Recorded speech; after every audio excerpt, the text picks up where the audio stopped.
And so I think that when you do develop your business organically, a step at a time, you test something. You meet people who just become lifelong friends, who become cornerstones on your path. And then you also meet people who are just, temporary acquaintances. And so really it is within the dozen people you meet, a percentage of those are going to completely change your life. And it's exciting.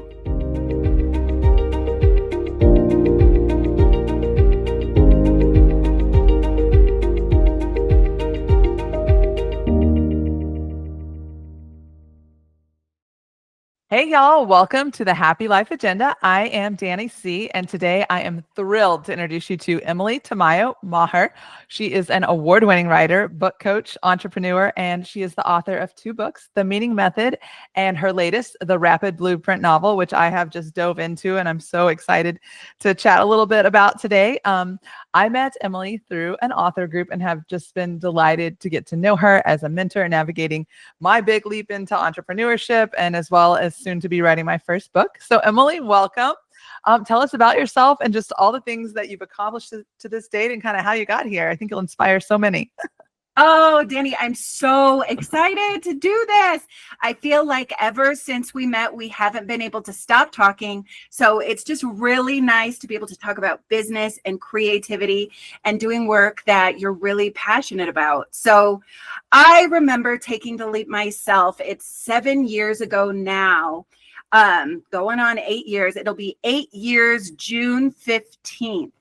That I left my job, and I still remember all of the details, just because it was such an emotional time, because it was both one of the scariest decisions I ever made, but it was also one of the best decisions I ever made. And I know that women who are in that moment, it's hard to see that, but as soon as it becomes the new normal, I think in this quaking time that we're in, where so much is changing every day, personally, I think having your own business is the best way to navigate it. And so, yes, 7 years ago, or 8 years ago in June, I was a school teacher. And I started doing my own thing on the side as a book coach. I remember at that time, I would get up at 4 a.m. to talk to my clients in the UK and in Australia, because I knew I wanted to make this transition from, my day job working in kind of a conventional school system into something, this really purposeful work I was doing on my own. And I had, 4 or 5 clients on the side. And then after I tested this out, I just love being a book coach. I love helping people bring their messages and their writing into the world, because so often that becomes the foundation of doing the purpose work that we love. Yes. Oh my gosh, that's awesome. So, one of the things that you and I have talked about, and one of the things that I think will resonate with our listeners here, is that, you kind of got to escape the life and the job that was kind of dragging you down and doing what you love. And one of the catalysts for that, when I read your bio, is, that the traditional education system didn't foster creativity and intuition. And you've kind of evolved into a therapist for the imagination, as one of your clients put it. And I know I'm raising a daughter who's a creative, who doesn't fit into that little academic mold, but she's just, an amazing little human that has the ability to learn. So talk a little bit about that and how you draw that out in your clients. Absolutely. So it was such an interesting time, because I was exploring on the side both business and, spiritual work. And I was learning about energy work and the chakras and all of these things. And speaking of creatives, the school where I was, it was so science-based. I would see our seniors. I was teaching high school. I kind of taught a lot of different ages, but I would see seniors graduating, and in their souls, they would be artists, they would be writers, they would be creatives, they would be communicators, they would be diplomats, but the system itself was so science and technology based that, oh my gosh, I would see all of these different, people with diverse skills sitting in the graduating class. And they were like, I live in Bogota, Colombia, and the best school here is the Javeriana. And everybody would say, I'm going to be an engineer at the Javeriana. I'm going into engineering at the Javeriana. And so it was very much this old system that was training people in the valid skills, you know, the conventional skills to be able to get a conventional job. And it's so interesting because now, of course, as more of those conventional jobs and the conventional ways of thinking get automated through AI and technology, we're kind of moving out of that boom into a creative boom where we really are doing a lot of soul work. We're doing a lot of creative work. We're writing books. We need more stories. We need more human and personal bonding, or, you know, what Seth Godin calls emotional labor. And so for me, I felt as if in this transition, because I was exploring my spiritual side, I can't believe how many synchronicities and how much spiritual support I got during that transition, which I didn't expect. But I do think it was kind of a training program in navigating the universe, not with absolute certainty and conventional systems, but really trusting my own intuition and finding a way in which I could contribute to the world. And so then I would kind of create that feedback loop where I would be generous with the world. I would do something I'm good at, and then I would be able to create stability and security, financial security, by going in that direction. Oh my gosh, that's amazing. I love that you chatted about the synchronicities, because that is truly, you know, what got me here. What I think I consider you a synchronicity that happened in my life to get me here, because meeting you has just helped me so much in navigating this newness. Now, one of the things that we were talking about is, you know, the anxiety and the fears that come with this and kind of how to manage that. So you had some really cool tips on how you managed it and even kind of how you coach your clients. So tell me a little bit about that.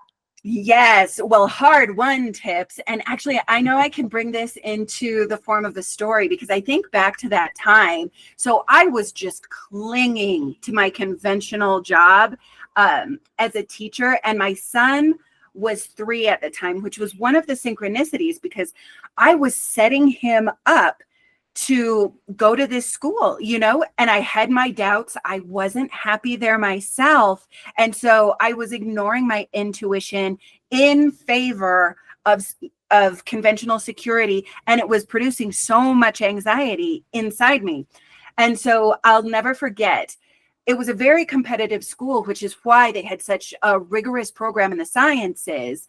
And so, of course, you had to kind of apply your 3 or 4-year-old to be able to get into this school. And I remember I took him to the administration meeting where they were, you know, all these kids were seeing if they were good enough to be able to get into this school. And oh my goodness, I have to say, my son is just very chill. He's very easy. He's a very easy kid to raise.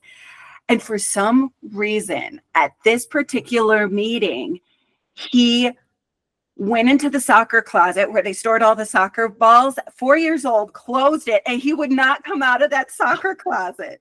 And it saved us, because he didn't do, you know, the application. He didn't do the testing to be able to get in. And so that left us wide open. I was doing it early, so I had time to figure out a different plan.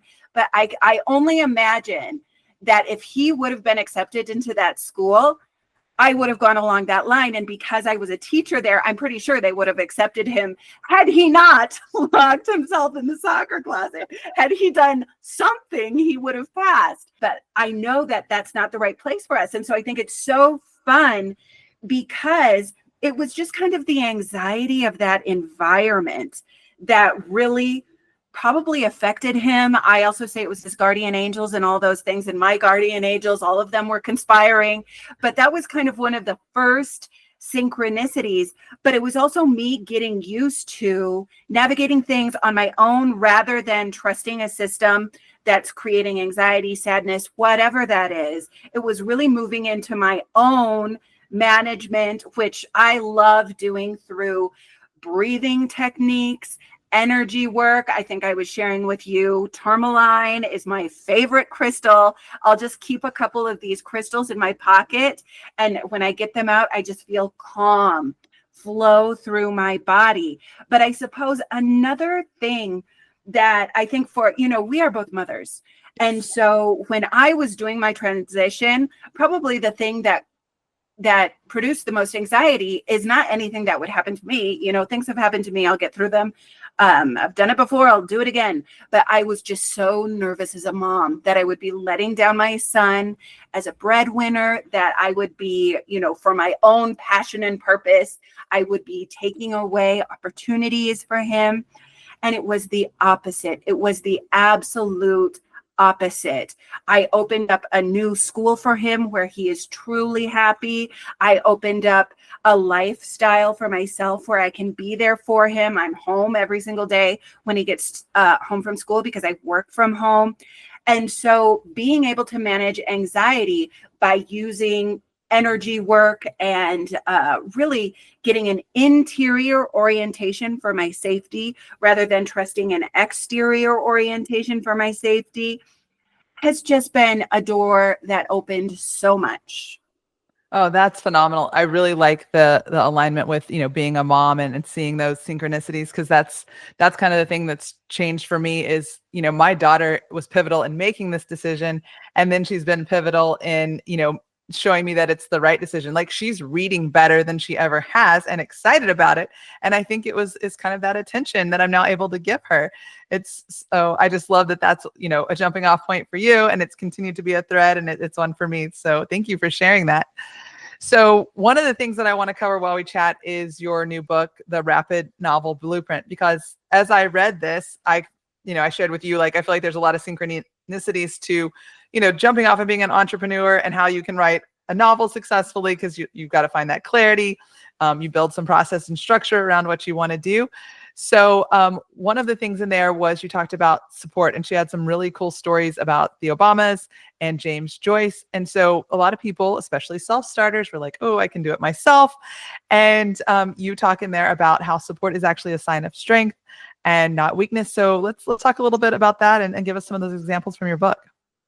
Absolutely. And I've been thinking of this so much because it's so wonderful to create a low risk business through alliances and support and community. That is essential. And so, you know, my co-author in the Rapid Novel Blueprint was actually my very first client. And I even think of that, you know, client coach relationship is a supportive relationship. And so it's interesting because Miranda Reichs and I kind of started together. We both started our new business ideas together. I was supporting her as a book coach with her, her structure and plot of her novels that she was writing. And then she was jumping into this new world of publishing novels, and neither one of us knew if it was going to work, but we were doing it together. And so, you know, 7 years later, she's sold 700,000 novels, which is one of the reasons she has 25 psychological thrillers on the market. She's now, she's just hitting these new places in her business. But back then, 7 years ago, neither of us knew what was possible. She hadn't written her first novel at that time. And so she's gone on to have her, you know, it was also a startup. She was one of the first authors at Incubator Press, which specializes in her genre, psychological thrillers.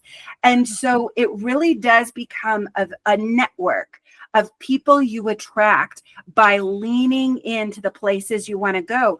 And of course, you know, you and I were in Marie Forleo's B School together. I know that without Marie Forleo's B School, I would not have known how to structure my business. You know, she saved me about 10 years of testing and trying things. I saved Miranda years of, you know, plot cul-de-sacs and going back and forth with structures. But yes, I'm a firm believer of being able to find that mentor, that helper, in order to be able to build in community, to be able to build your business in a community, because none of us do it by ourselves. But the other important part about that is I know when I left, I was so afraid that I wouldn't be able to find the right people.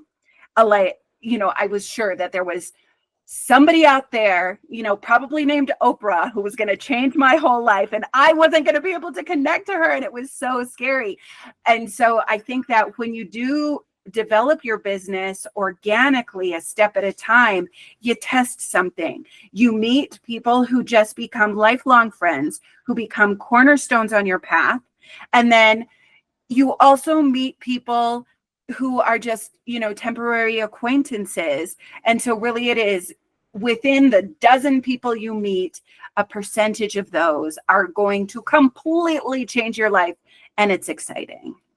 Oh my gosh. Yes. That's one of the things that's been running through my head since I got on this adventure is like, if you pour into people, they will pour into you. And that's the like coolest thing about this journey. I think you might've heard on one of my other podcasts, I talk about, I thought that I could be alone in a room and just do all of this. And that's what would actually make me happy. And the more that I've opened myself up to people, the more that things happen, the more that I hear cool stories and meet people like you. And so I think that that's just such an important lesson in all this. In fact, earlier in the conversation, you said you kind of poured things out into the world, and the world kind of poured things into you. And so that's just such an important piece of this. So I bet you have some really great stories, either client success stories or people that you've connected with. So can you share some of those for those entrepreneurs or budding writers that are listening to this? Absolutely. So first, Miranda Rikes, who we both started together 7 years ago. Of course, she is one of the success stories that's just been so fun to reconnect with and talk about. But also, it's interesting because one way I've met so many of these clients who are just expanding in all of these different directions now is through doing one-on-ones. And so when I mentioned, talking to a dozen people, that's how I've met a lot of my clients by doing, I would have a quota of certain people who were, I'm like, if I meet 3 new people, 2 new people every week, something's going to work. And I can't believe how many people who are just so important in my life now have gone in that direction.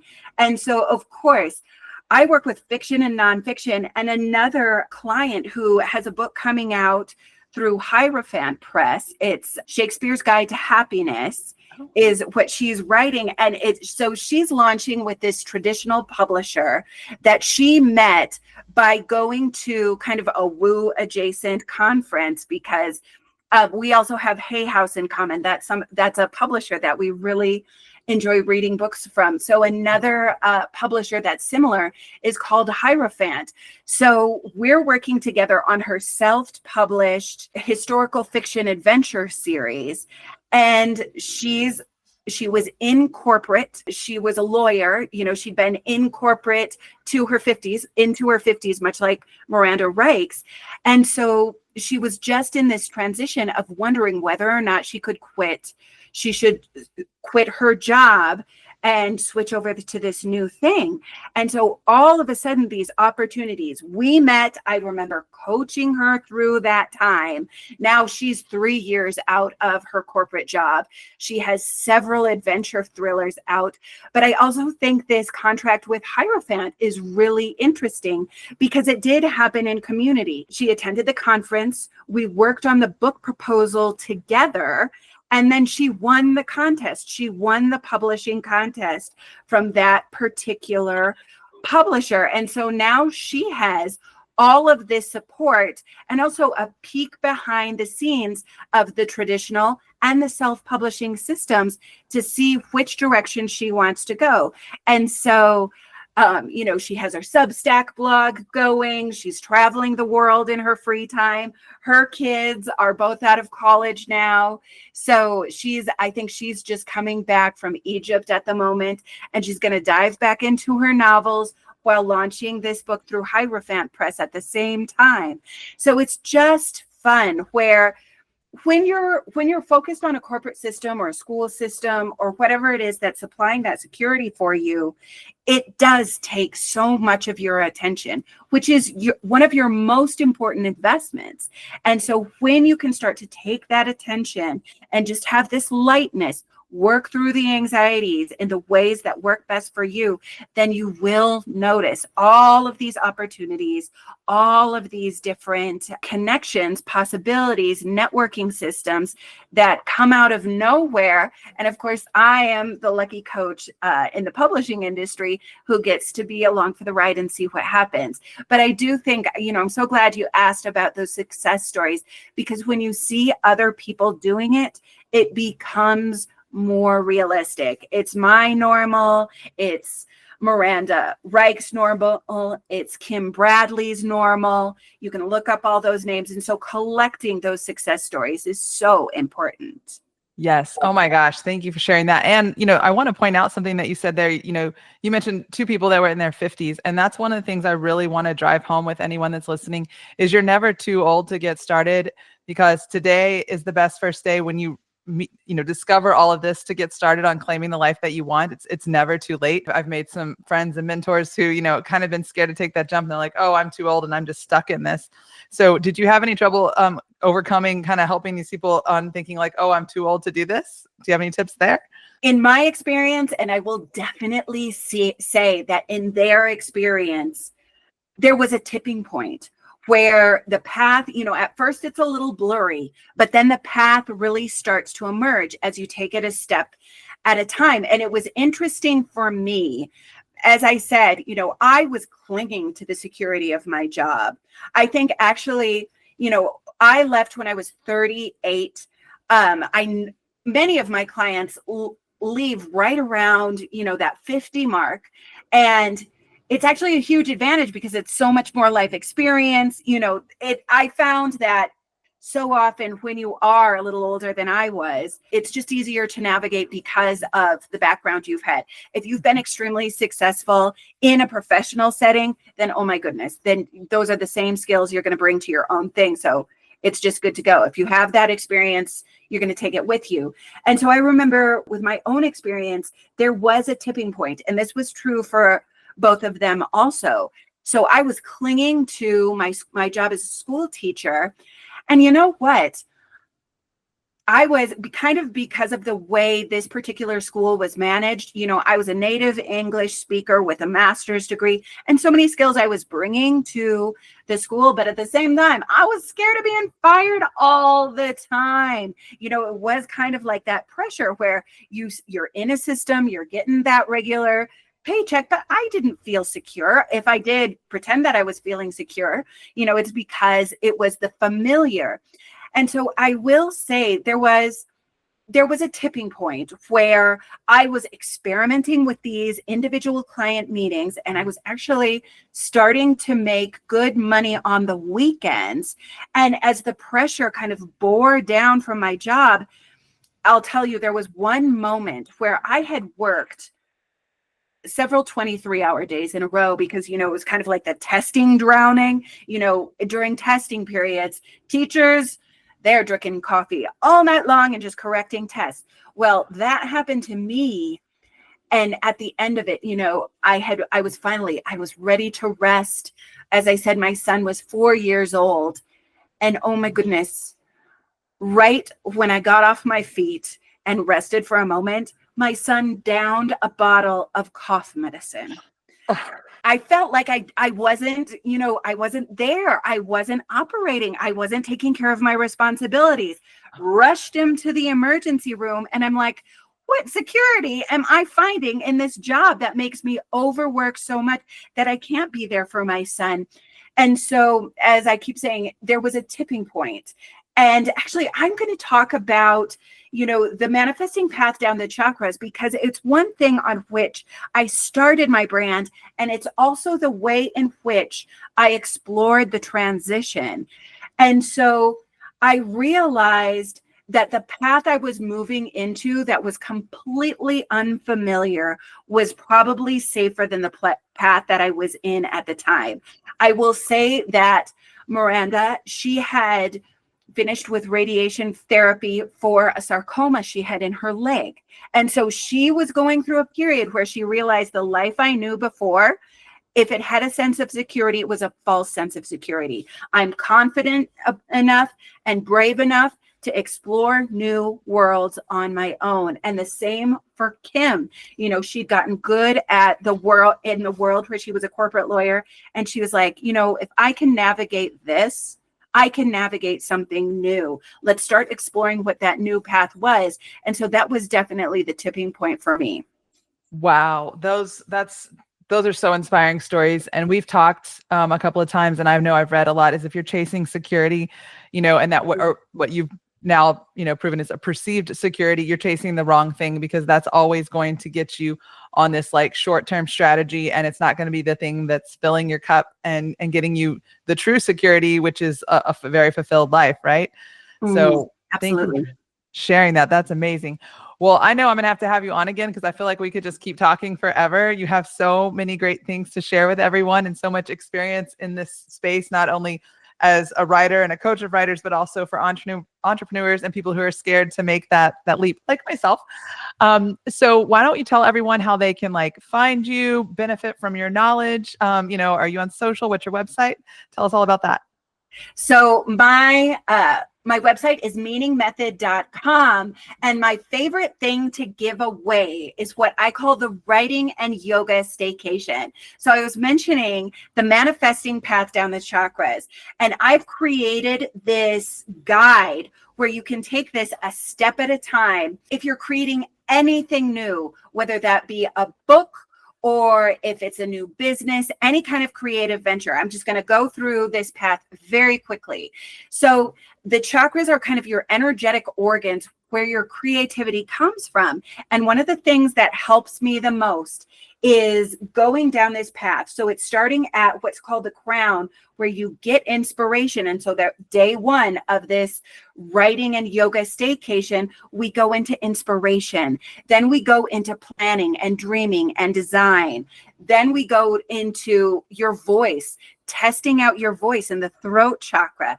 Then we go into the heart chakra, where we start to learn to make a commitment and having a regular creative habit, whether that's creating a business or a book. Then we go into the solar plexus, where we have the willpower. We go pro, we follow through with what we've committed to. Finally, it walks you through the steps of birthing a book in this case, but the metaphor holds. You can birth anything. And then grounding it and creating that new sense of security in the root chakra. So I'm definitely going to send the link to that. It's a wonderful practice. And the more I've gotten into this creative system of manifesting through these energy centers, I've just loved it so much. And so, yes, I also talk people through on YouTube, but meaningmethod.com, writing you in a yoga staycation, that's the best way to get a hold of me. Wonderful. Oh my gosh, I'm so excited. Well, thanks so much for, talking with us today. And if you like to tune into more about Emily, you can certainly go to meaningmethod.com. I'm also going to be having some content on happylifeagenda.com so that you can easily get to those links. And of course, you can listen to our podcast and know that I'm going to have her on again, because this has just been a thrilling conversation. So thank you so much, Emily, for your time today. And be sure to push subscribe below and follow us on social media, The Happy Life Agenda.